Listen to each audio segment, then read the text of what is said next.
Muling inalis ang mga nakahambalang sa kalsada na daraanan ng andas. Narito po ang report ni Gerard de la Peña.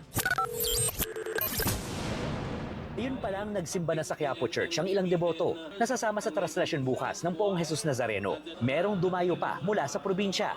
Pag ganito talaga excited kami kasi almost 15 years na rin po kaming deboto ng Amang Nazareno. Opo, taon-taon po yan. Kabilang sa nagsimba ang dating ihos na si Andy Paugsanon. Bukas nakatoka siya sa tradisyonal na dungaw.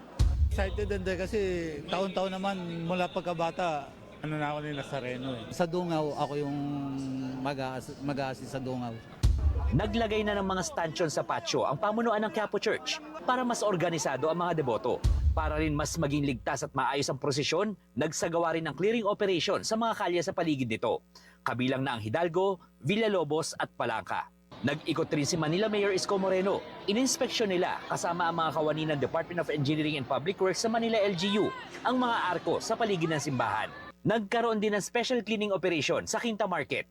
Kaya naman, wala na rin nagtitinda sa bangketa para mas madaling makadaan ng mga deboto.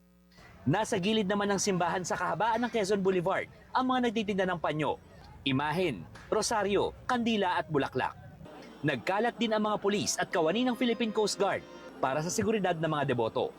Paalala lang sa mga pupunta rito, sarado ang Lacson Underpass. Kaya yung mga gustong tumawid sa Quezon Boulevard ay maaari na lamang dumaan sa Sipalangka o sa ilalim ng tulay o kaya ay sa pedestrian overpass sa may likod ng simbahan.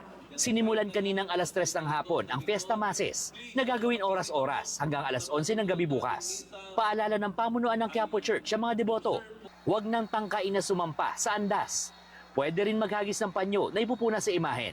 Paalala rin nila ang mga bata o mga may kapansanan na gustong makita ang imahe ng Poong Jesus Nazareno ay pinapakiusapang sa gilid na lamang maghintay.